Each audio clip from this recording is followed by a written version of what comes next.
comienza La Buena Noticia.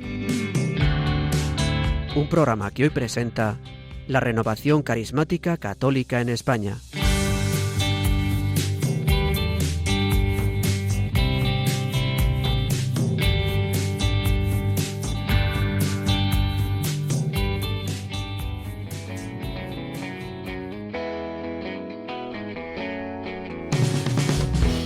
Bienvenidos a una nueva edición del programa de La Buena Noticia. Este sábado 25 de octubre comentaremos con ustedes la liturgia de la palabra correspondiente a este 30º domingo del tiempo ordinario. Hoy el programa va a ser conducido por la Renovación Carismática Católica en España y estaremos con ustedes Inmaculada Moreno. Buenos días, Inmaculada. Buenos días. Ignacio Casas. Buenos días, Ignacio. Buenos días, Rodrigo. Se incorporará a lo largo del programa el padre Rodolfo Londoño y en control de sonido, Mónica Martínez. Buenos días, Mónica. Muy buenos días. Y el que les habla, Rodrigo Martínez.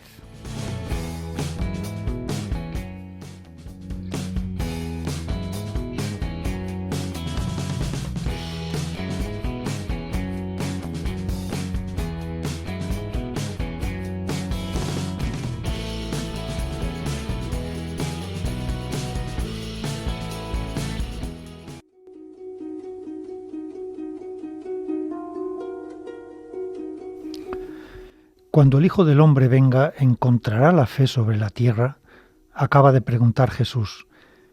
La fe es el fundamento de la puerta de entrada en el reino.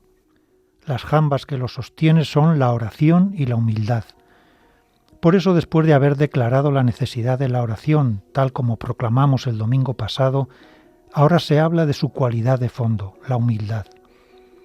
Dos personajes entran en el templo de Jerusalén. Pertenecen a categorías religiosas y sociales muy distintas, pero en el fondo eran muy semejantes entre sí. En el momento de salir del templo son dos personajes radicalmente distintos. Uno sale como justo, perdonado, en paz con Dios, siendo criatura nueva. El otro no solo ha permanecido como al principio, sino que quizás haya empeorado su posición ante Dios. Uno ha obtenido la salvación, el otro no. Uno cree que la salvación le viene por sí mismo, por sus obras, el otro como un don de la gracia y la misericordia de Dios. Hoy la liturgia de la palabra nos muestra el cómo orar y los frutos de la oración, y para eso Jesús nos narra la parábola del publicano y el fariseo. La oración, además de confiada y constante, ha de ser humilde, comenzando por el reconocimiento de los propios pecados. Esto enseña la parábola del fariseo y el publicano, y este es el sentido del acto penitencial al comienzo de la misa. Por eso, al inicio del Evangelio, Jesús nos da la clave, indicándonos a quién va dirigida la parábola, por algunos que, teniéndose por justos, se sentían seguros de sí mismos. No que fueran justos, sino que se sentían justos. El fariseo se compara con los demás, el publicano se compara consigo mismo y con Dios, sintiéndose indigno. La perseverancia de los humildes en la oración mueve a Dios. Si el afligido invoca al Señor, Él lo escucha, nos dice de manera proverbial la primera lectura tomada del libro de Sirácida o Eclesiástico. El Salmo 33 que se proclama es un salmo penitencial que se compone de una acción de gracias y una instrucción a modo de proverbios sobre la suerte de los justos y de los malvados. La segunda lectura corresponde a las últimas palabras de la segunda carta de San Pablo a su querido discípulo Timoteo, y son como el testimonio espiritual de San Pablo. El apóstol ha mantenido la fe, y ésta le mantiene sereno y confiado ante la prueba definitiva de la muerte.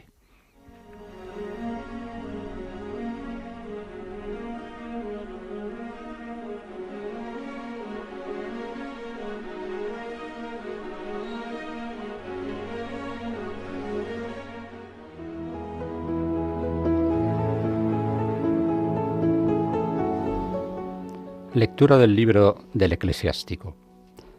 El Señor es juez, y para Él no cuenta el prestigio de las personas. Para Él no hay acepción de personas en perjuicio del pobre, sino que escucha la oración del oprimido. No desdeña la súplica del huérfano, ni a la viuda cuando se desahoga en su lamento. Quien sirve de buena gana es bien aceptado, y su plegaria sube hasta las nubes. La oración del humilde atraviesa las nubes, y no se detiene hasta que alcanza su destino. No desiste hasta que el Altísimo le atiende. Juzga a los justos y les hace justicia. El Señor no tardará. Palabra de Dios.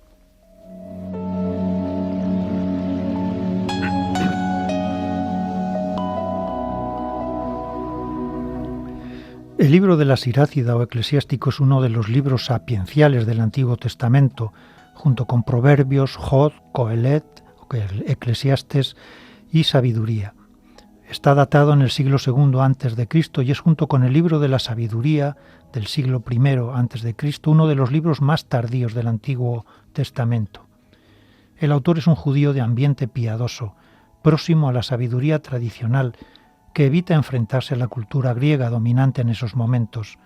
Se declara fiel a la tradición, partidario de las costumbres heredadas, temeroso del Señor, y pretende preparar y educar a los jóvenes de la alta sociedad de Jerusalén para vivir con fidelidad la alianza y su ley, y ejercer así dignamente futuras responsabilidades en la sociedad judía.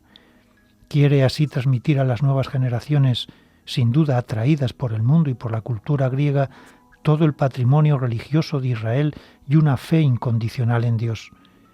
El texto proclamado hoy corresponde a la segunda de las secciones de las 3 que se compone el libro y reúne consejos en torno al comportamiento en la vida cotidiana y social conforme el temor del Señor.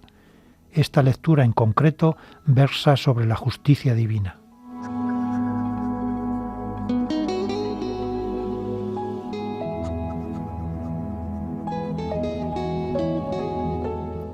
Efectivamente, vemos cómo esta lectura empieza con la afirmación de que el Señor es juez y a lo largo de ella va matizando lo que esto implica y lo que esto significa. Es juez porque juzga justamente en cuanto a que no mira si perteneces a una clase social u otra, si eres pobre o eres rico.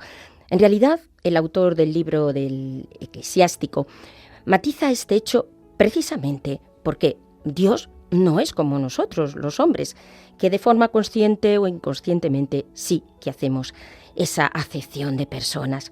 Pero no es cuestión de prestigio. Es más la oración del pobre o del oprimido. Este tipo de oración, no solo porque seas pobre o oprimido, sino porque lo seas en tu interior, en tu corazón, esa oración es la que es escuchada. Aplica, como vemos, el ser de Dios como juez justo también a la oración. Y en torno a la oración, sobre todo a la luz del Evangelio, gira la palabra de este domingo. El Señor escucha al pobre y en la oración encuentra la forma de desahogar su corazón, sus afanes, su cansancio.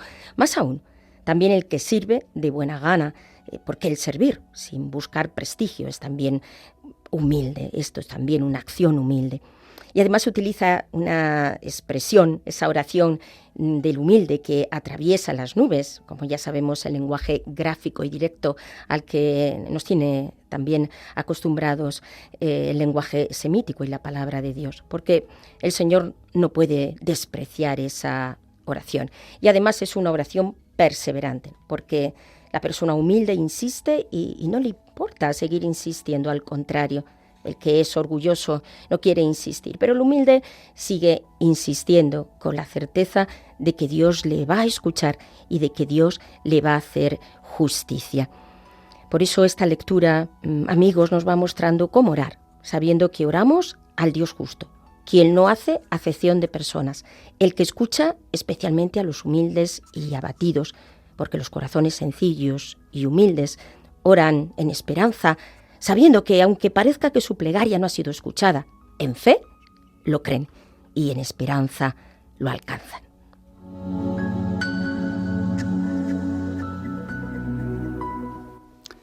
Dios escucha siempre, a todos, también a aquellos que nosotros a veces no tenemos tiempo o ganas o paciencia de escuchar.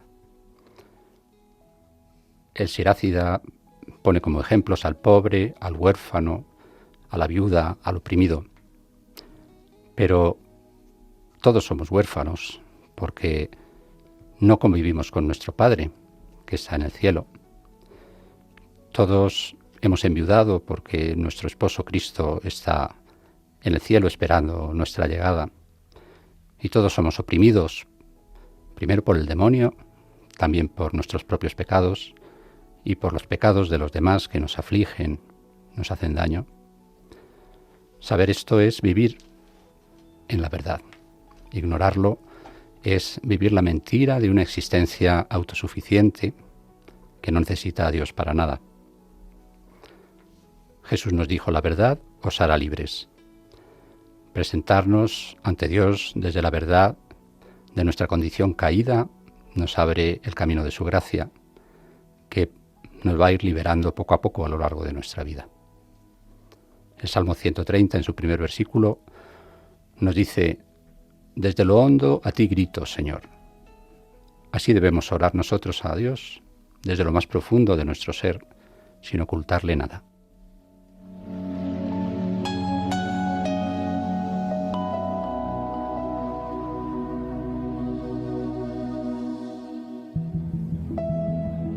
Siempre decimos y reconocemos que Dios nos ha creado a su imagen y semejanza. Y tal vez una de las características en las que se refleja esa imagen y semejanza es que toda nuestra vida tiene que tender a tener un corazón misericordioso como el de Dios. Ese es el camino de la oración. Y eso es lo que a lo largo de la historia de la salvación los profetas denunciaban al pueblo de Israel, que ponían más el acento en el culto, en los sacrificios, en los holocaustos, en los ritos, pero desoían la voz del pobre, la voz de la viuda. Tenían la doble vida de por un lado dar culto a Dios, pero por otro lado tener o hacer demasiadas injusticias. Eso es lo que nos tiene que llevar la oración. En la oración el Espíritu Santo va modelando nuestro corazón a semejanza del de Cristo, va poniendo sus mismos sentimientos, nos va dando una sensibilidad y unas entrañas de misericordia como las de Él. Y estamos llamados a eso, a reproducir la imagen de Cristo, a ser sensibles con los que sufren, a compartir y acompañarlos en su sufrimiento, a interceder por ellos. Más que holocaustos, más que sacrificios, lo que Dios quiere es un corazón y entrañas de misericordia.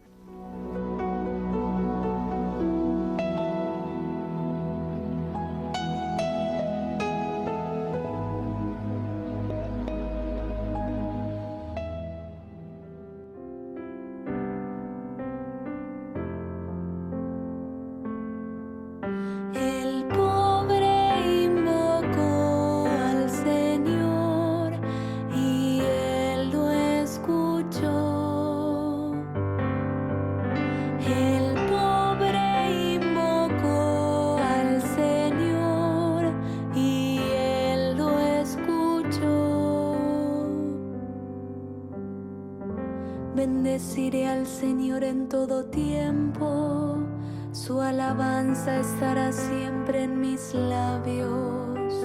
Mi alma se gloria en el Señor, que lo oigan los humildes y se alegren. El pobre invocó al Señor y Él lo escuchó. El Señor rechaza a los que hacen el mal, para borrar su recuerdo de la tierra. Cuando ellos claman, el Señor los escucha y los libra de todas sus angustias. El pobre invocó al Señor y Él lo escuchó. El Señor está cerca del que sufre y salva a los que están abatidos. El Señor rescata a sus servidores y los que se refugian en Él no serán castigados. El pobre invocó al Señor y Él lo escuchó. El pobre invocó al Señor y Él lo escuchó. Bendito y alabado sea, Señor, porque tú escuchas el clamor de los pobres, el clamor de los afligidos. Bendito y alabado sea, Señor, porque tú escuchas hoy nuestro clamor. Te alabamos y te bendecimos y te adoramos, porque aquí está tu infinita sabiduría, esa sabiduría que excede toda sabiduría humana. Gloria a ti, Señor.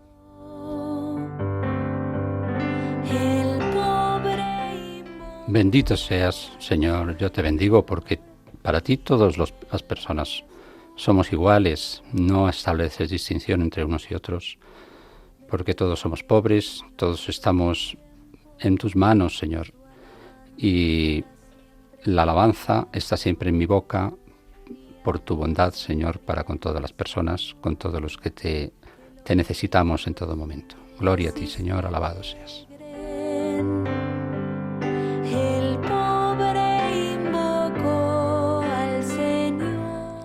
En medio de nuestras aflicciones, en medio de nuestras necesidades, en medio de nuestras tristezas, de nuestras dificultades, te alabamos, te bendecimos y te damos gloria, Señor. Porque tú siempre escuchas al abatido, tú siempre escuchas, Señor, aquel que se acerca a ti con un corazón contrito y humillado, aquel que reconoce que tú eres Dios y que todo lo puedes. Tú redimes, Señor, a tus siervos, a los que se acercan a ti. Tú, Señor, escuchas a los abatidos, a los desesperanzados. Levanta tus manos en esta hora, mi hermano, y alaba a tu Dios. En medio de tu dificultad, en medio de tribulación, en medio de tu problema, únete a este salmo para alabar a Dios, porque Dios escucha, porque Dios habita en la alabanza de su pueblo, porque Dios no deja solo a sus hijos.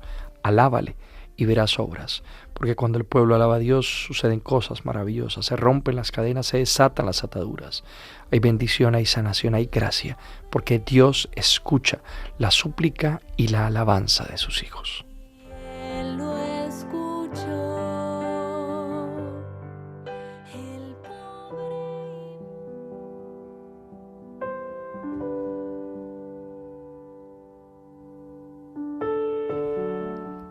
Lectura de la segunda carta a Timoteo. Querido hermano, yo estoy a punto de ser derramado en libación y el momento de mi partida es inminente. He combatido el noble combate, he acabado la carrera, he conservado la fe. Por lo demás, me está reservada la corona de la justicia que el Señor, juez justo, me dará en aquel día, y no solo a mí, sino también a todos los que hayan aguardado con amor su manifestación. En mi primera defensa, nadie estuvo a mi lado, sino que todos me abandonaron. No les he tenido en cuenta. Mas el Señor estuvo a mi lado y me dio fuerzas para que a través de mí se proclamara plenamente el mensaje y lo oyeran todas las naciones. Y fui librado de la boca del león. El Señor me librará de toda obra mala y me salvará, llevándome a su reino celestial. A Él la gloria por los siglos de los siglos. Amén. Palabra de Dios.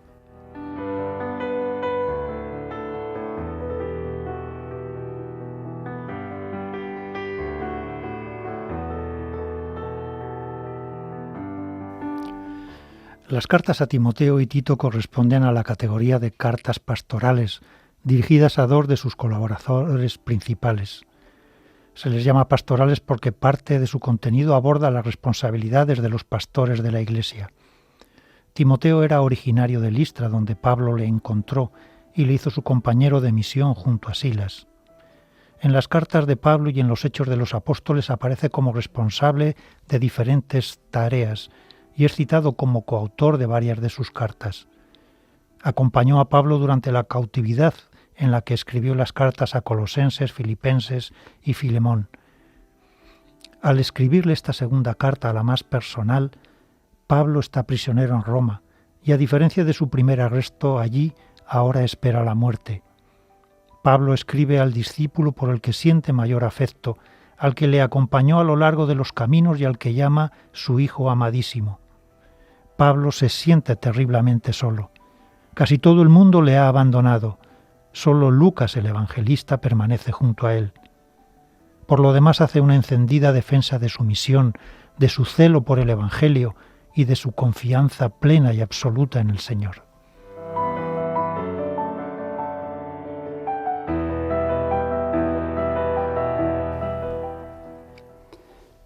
Vemos a Pablo en una situación difícil, durísima, abandonado por todos, afrontando su propia muerte. Es la misma situación por la que atravesó su querido Maestro Jesús pocos años antes. En esta situación límite los dos recurren a la oración a Dios, no se abandonan a la desesperación, a la queja, oran a Dios y Dios los libra, no del cautiverio y de la muerte, y muerte violenta, sino de su temor, devolviéndoles el dominio de sí mismos que les capacita para hacer la voluntad de Dios, cualquiera que sea. Pablo lo expresa con esta frase: fui librado de la boca del león. Y Jesús de esta manera: no sea como yo quiero, sino como quieras tú. Vemos efectivamente, ¿no?, como Pablo habla con la conciencia de que la muerte está cerca, ¿no? Una persona que sabe que va a morir, pues habla en esos momentos con una especial autenticidad. Bueno, en fin, Pablo nunca había sido un hombre ambiguo, al contrario, con la verdad, como decimos, por delante. Pero en esta situación lo que él dice adquiere, yo creo que una solemnidad muy especial, ¿no? Dice: estoy a punto de ser derramado en libación. A mí me gustaría mucho, creo que es una gracia, ¿no?, poder decir estas palabras que dice Pablo en un momento así, consciente, y lo dice sin presunción, ¿no?, que ha combatido el combate de la fe.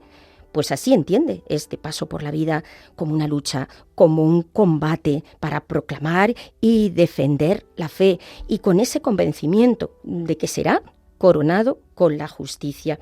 Vemos que aparece de nuevo, como aparecía en la primera lectura, el Dios juez y la justicia, y no tanto en la vida venidera, o sea, en esta vida, sino en la vida venidera, ¿no? Esperamos realmente que ahí todo se revele, que en ese momento todo quede revelado.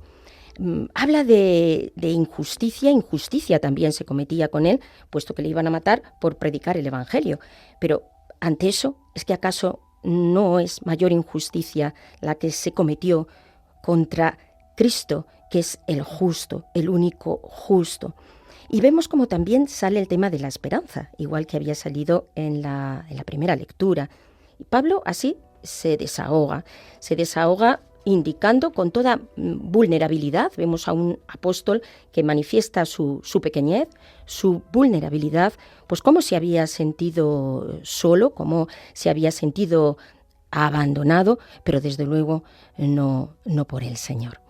Y por eso vemos con esta fuerza con la que lo dice Pablo, como la fe siempre en la base de toda persecución, agarrarnos a Cristo y mirarle siempre a Él. Pues pidamos a nuestro Señor que a la hora de nuestra muerte podamos decir, como San Pablo: he corrido bien mi carrera, he defendido la fe.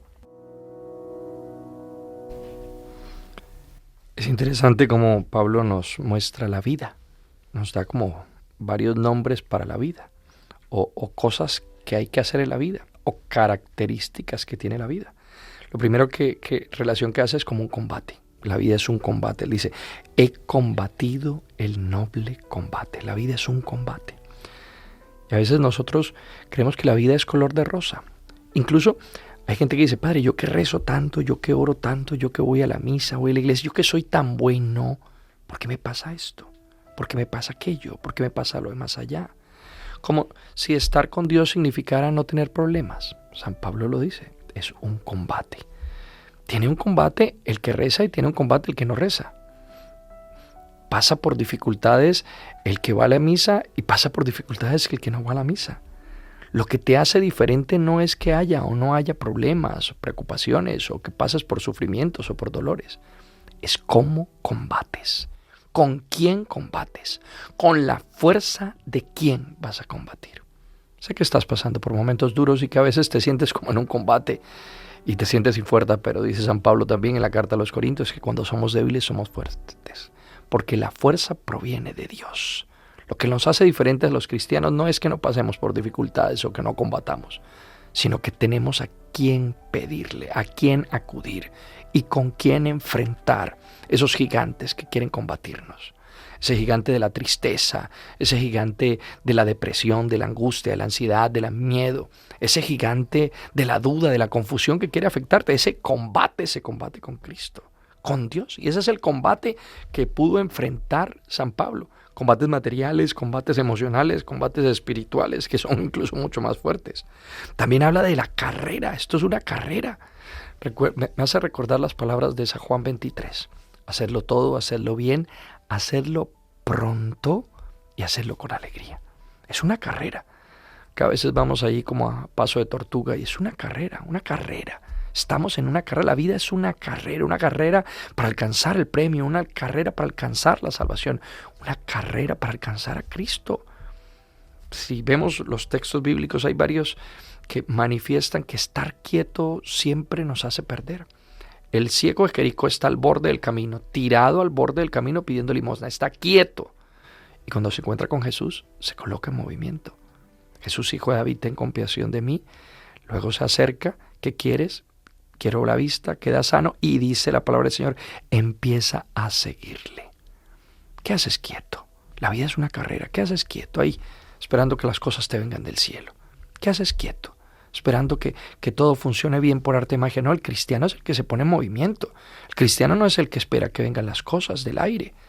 Dice la palabra del Señor que las murallas de Jericó cayeron, pero cuando los israelitas se pusieron en movimiento, le dieron 7 vueltas, entonces se cayeron. No cayeron por arte de magia. Tal vez estás pasando por una dificultad, pero tal vez estás quieto.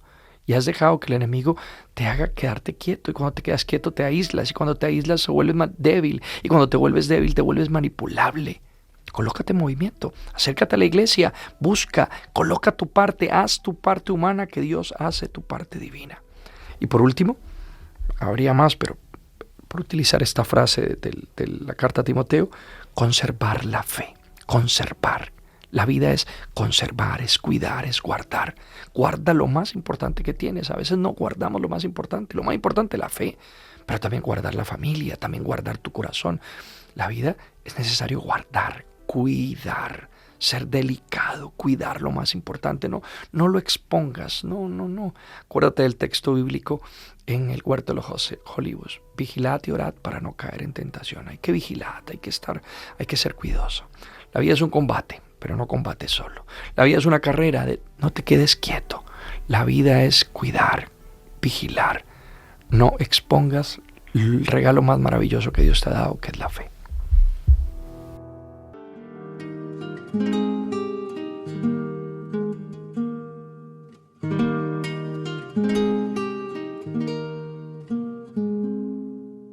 Vengan a mí los que sufren, vengan a mí los que están sin paz, que yo los consolaré, que yo los aliviaré con mi amor. Vengan a mí los que solos están, vengan a mí los que viven sin ver, que los iluminaré, que yo los abrazaré con mi amor. Vengan a mí los cansados, vengan a mí los sedientos, vengan a mí con sus pecados, que los sanaré, los liberaré, los salvaré con mi amor.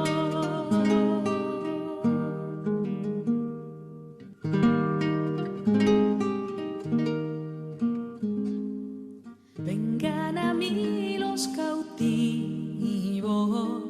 vengan a mí los que heridos están, que yo los liberaré,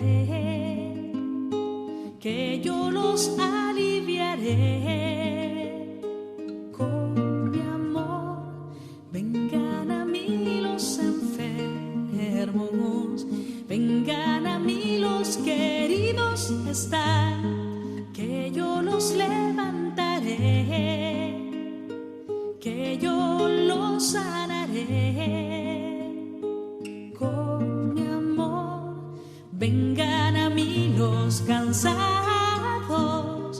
Vengan a mí los sedientos, vengan a mí con sus pecados, que los sanaré, los liberaré, los salvaré con mi amor, con mi amor, que los sanaré, los liberaré, los salvaré con mi amor.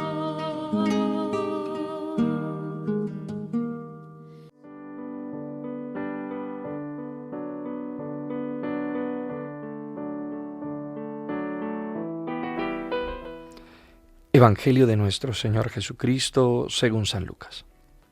En aquel tiempo dijo Jesús esta parábola a algunos que confiaban en sí mismos por considerarse justos y despreciaban a los demás. 2 hombres subieron al templo a orar. Uno era fariseo, el otro publicano. El fariseo erguido oraba así en su interior: Oh Dios, te doy gracias porque no soy como los demás hombres, ladrones, injustos, adúlteros, ni tampoco como ese publicano. Ayuno 2 veces por semana y pago el diezmo de todo lo que tengo. El publicano, en cambio, quedándose atrás, no se atrevía ni a levantar los ojos al cielo, sino que se golpeaba el pecho diciendo: Oh Dios, ten compasión de este pecador.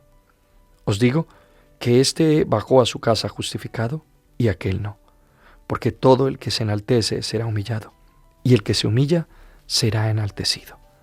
Palabra del Señor.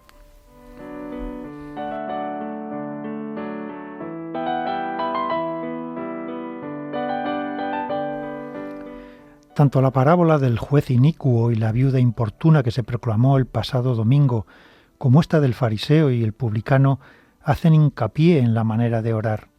Ambas complementan perfectamente otras enseñanzas sobre la oración que Lucas expone en el capítulo 11, como el Padre Nuestro, el amigo inoportuno y la enseñanza de Jesús sobre la eficacia de la oración. A Lucas se le conoce, entre otros títulos, como el evangelista de la oración. De los 4 evangelios es el que más resalta el papel de la oración en la vida de Jesús.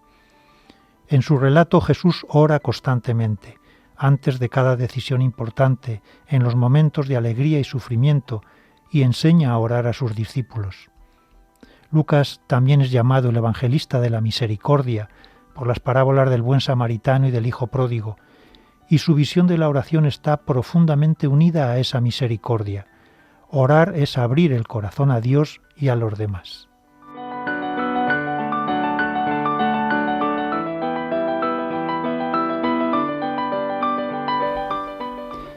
Dos personas han subido al templo a orar. Se puede orar de muy distintas maneras. Podemos recitar plegarias ya establecidas que hemos aprendido de memoria. Podemos hacer una oración de alabanza con canciones o con palabras de amor y de admiración a Dios. Podemos elevarle a Dios peticiones. Todas estas formas de orar y otras que existen son correctas todas y las practicaban ya los judíos en los tiempos de Jesús. Estas dos personas, protagonistas de la parábola, eligen hablar con Dios, como si Dios se tratara de otra persona con las que se relacionan a diario. El fariseo elige ensalzarse a sí mismo. Le dice a Dios las cosas buenas que hace, pero no las malas que todos hacemos, y él mismo declara en la propia oración, empezando por despreciar a su hermano que está orando con él. En cambio, el publicano se reconoce pecador ante Dios y pide su ayuda. Y de este modo Dios le reconoce que es una persona que está dispuesta a dejarse ayudar.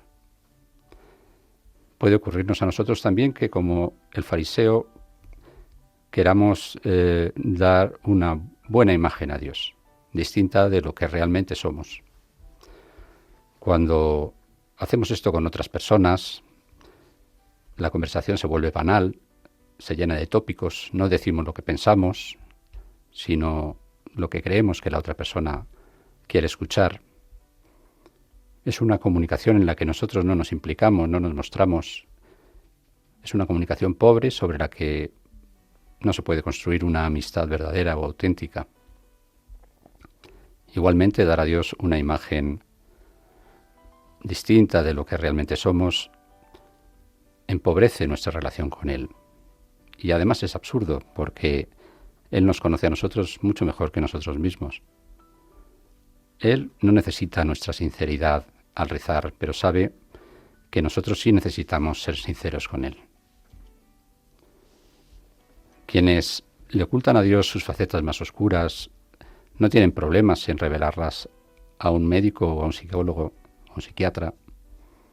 Parece como si estas personas tuvieran más fe en estos profesionales que en Dios, que es nuestro médico espiritual que puede sanarnos a través de la oración, igual que nos puede sanar a través de otras personas como un sacerdote, un director espiritual o nuestros padres cuando éramos pequeños. ¿Qué diríamos de una persona que por vergüenza le oculta a su médico que es alcohólico o que le oculta a su psicólogo los pensamientos que tiene más perturbadores porque le parece vergonzoso hablar de ello? Estas personas diríamos que pierden el tiempo. También nosotros podemos perder el tiempo en la oración si no nos presentamos ante Él con todas nuestras dudas, nuestras inseguridades, nuestros pecados, y además presentándoselos en toda su dimensión verdadera, sin edulcorarlos, sin blanquearlos. Escribió San Agustín: el que no muestra sus heridas al médico no puede esperar ser curado por él. Esta cita se aplica de una manera primordial al sacramento de la confesión, que fue instituido por Cristo y confiado a la Iglesia para el perdón de los pecados, pero también puede entenderse aplicable a la oración con Dios, a la oración personal, una oración sincera, una oración sosegada, con tiempo, frecuente. Seguramente nos puede ayudar a vencer contra aquellos pecados recurrentes que hay en nuestra vida, que nuestra simple voluntad no ha sido capaz de vencer por sí misma. Vemos como el Señor, ya sabemos que es nuestro Señor, pero además es que es un gran pedagogo, ¿no? Cómo ve los corazones, cómo comprende la palabra que necesitan, y lo vemos así en esta parábola que nos presenta hoy el Evangelio. Ve el corazón de aquellos hombres que confiaban en sí mismos, porque claro, eran justos y despreciaban a los demás, al menos eso pensaban ellos en esta actitud del fariseo. Pensaban que bueno, como cumplían un montón de preceptos, pues ya estaban justificados ante Dios, porque su fe era de cumplir. Entonces nos planteamos a ver qué clase de fe era esa, porque no iba a la conversión del corazón, ¿no? Y aquí la dureza de estos corazones, porque ¿cómo puede pasar la gracia de Dios si ya te consideras que eres justo? ¿Qué están haciendo estos hombres? ¿O qué podemos hacer nosotros? Nos ponemos en el lugar de Dios. ¿Y qué hacemos? Pues a veces juzgamos en actitud interior rígida y miramos a los demás, o al menos lo pensamos, como inferiores, y no vemos la viga que nosotros llevamos encima. Y entonces el Señor escoge a propósito a los protagonistas de esta parábola, y desde luego pues no es casualidad que sean un publicano y un fariseo. Es posible que muchos de aquellos que le estaban escuchando fueran fariseos. Fijémonos un poquito en los detalles de la descripción que hace Lucas. El fariseo erguido, bueno, ya la postura exterior habla de lo interior y da gracias, claro, porque él no es un ladrón, no es un injusto, no es un adúltero y, por supuesto, no tiene nada que ver con ese publicano, porque él ayuna, hace diezmo, pero ¿de qué le sirve si su corazón es duro, como una piedra, y estéril como un cardo? Pues su pecado es mayor. ¿Por qué? Porque la soberbia cierra la acción de Dios, porque se niega a reconocer la propia debilidad. Y en paralelo nos pone el Señor al publicano, que se esconde, que va con los ojos mirando al suelo, que solo sabía decir: Señor, ten compasión de mí. No tiene demasiadas palabras la oración del publicano. Es tan sencilla: Señor, ten compasión de mí, pero con la certeza de su pecado, poniendo el corazón. Y el Señor dice que el fariseo quedó justificado, es decir, estaba acogiendo la salvación de Dios y Dios escuchó esa oración.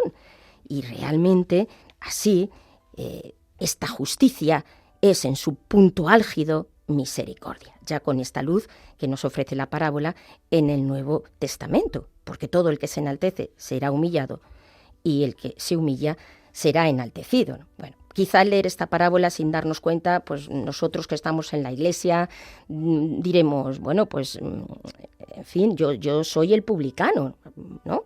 Pero ojo, tengamos cuidado, porque yo creo que todos tenemos en nuestro corazón parte de fariseo y parte del publicano. ¿Cuántas veces juzgamos de palabra o de pensamiento a otros? ¿Cuántas veces por estar en las cosas del Señor consideramos que no somos como los pobres pecadores que están fuera? No, sino que nosotros pues estamos en la iglesia y por lo tanto no se nos pegarán muchas veces estas actitudes.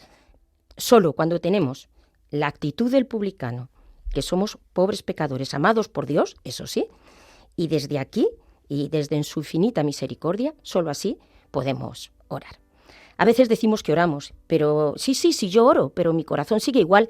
Bueno, pues esto habría mucho que matizar, claro, pero ¿no será que nos falta una humildad de verdad en nuestra oración y un profundo arrepentimiento y por eso nuestro corazón no cambia? Porque nos quedamos en la superficialidad y lo que nuestro Señor quiere realmente es la conversión del corazón. Y no solo en la oración, sino en todo lo que hagamos, que sea con este espíritu contrito y humilde, para que se manifieste siempre la gloria de Dios y no nuestro yo.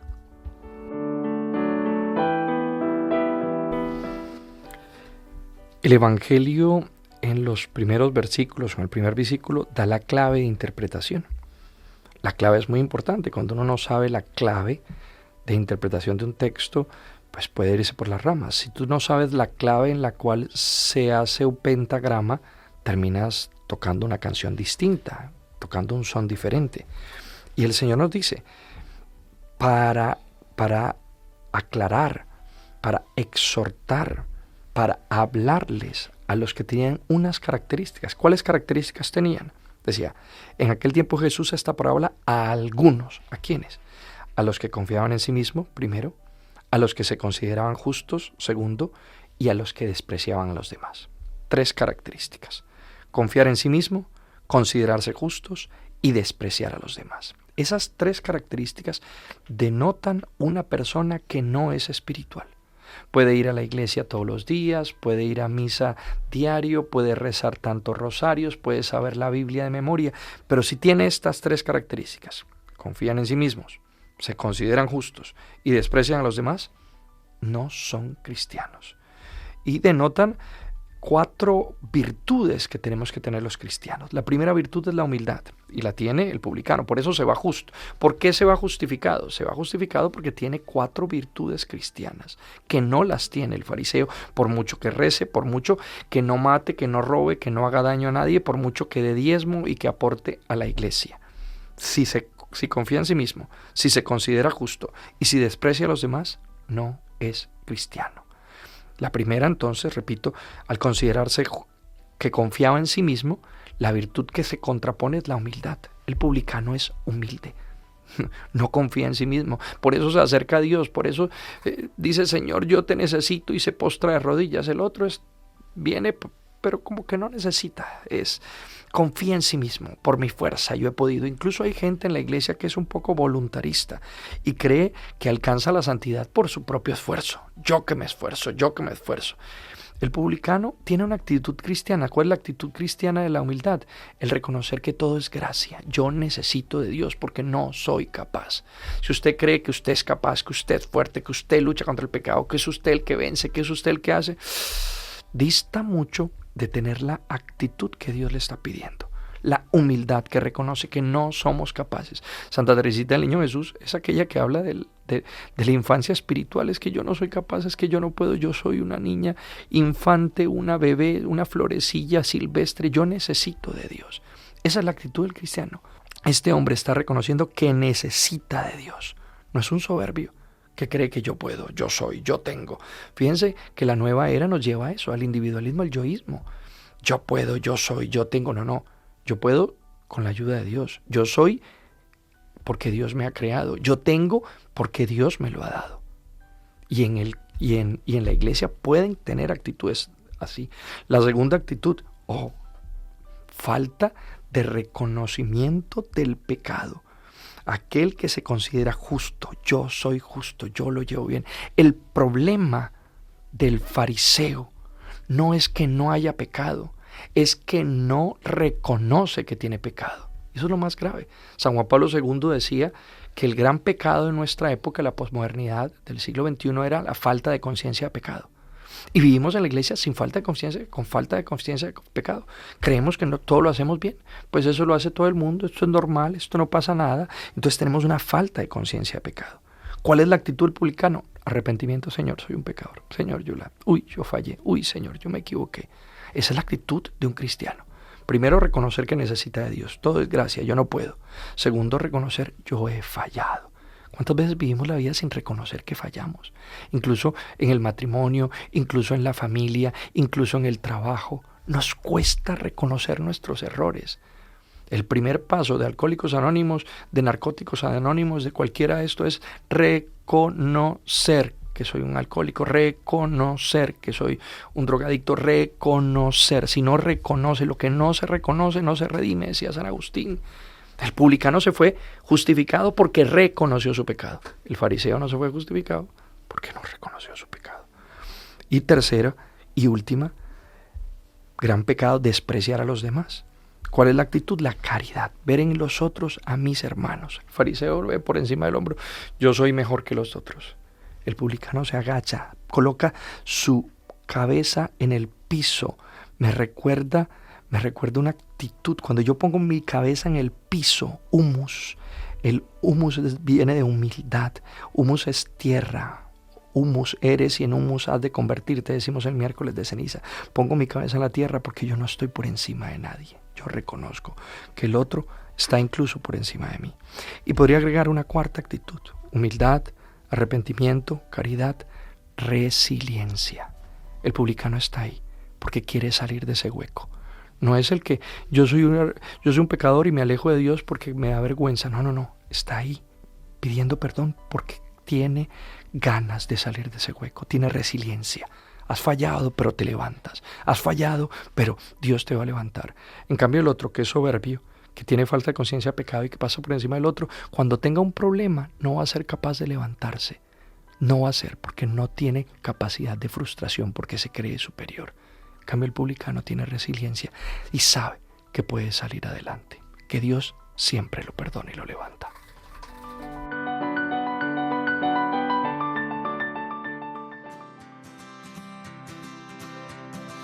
Yo te buscaba hasta que te encontré, necesitaba de ti. Tú me llamaste y la... Ponemos fin a este programa en el que hemos acompañado Inmaculada Moreno, el padre Rodolfo Londoño, Ignacio Casas y el que les habla Rodrigo Martínez. La única diferencia entre los pecadores y los justos está en el hecho de que los primeros aceptan ser salvados. Los segundos no quieren o no necesitan o se valen por ellos mismos. San Pablo experimentó este camino de conversión, de concebir la salvación como mérito propio a concebirla como don de Dios. Fariseo en cuanto a la ley, como se definía a sí mismo. Desde que encontró a Cristo, él consideró pérdida y basura su justicia, que provenía de la observancia de la ley, en comparación con la santidad que proviene de la fe en Jesús. También nosotros debemos hacer ese itinerario de conversión, siendo conscientes de que todos nosotros tenemos parte de fariseo y parte de publicano. Les deseamos la paz y las bendiciones de parte de nuestro Señor Jesucristo y, cómo no, el cuidado amoroso de nuestra Madre María. Y les invitamos a permanecer en compañía de Radio María, la emisora de nuestra Madre.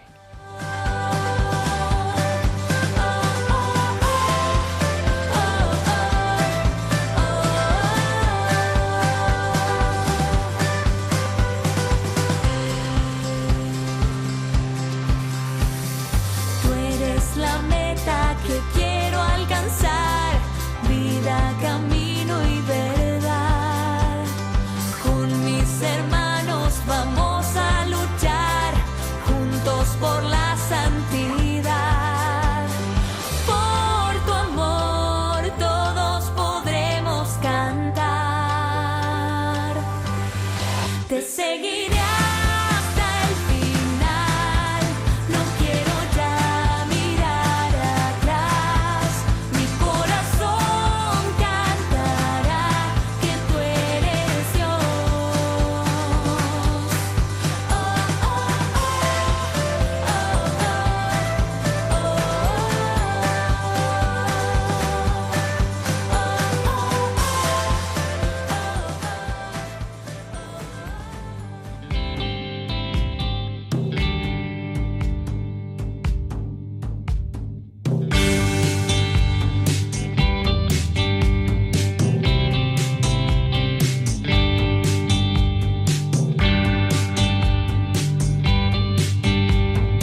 termina La Buena Noticia. Un programa que hoy ha presentado la Renovación Carismática Católica en España.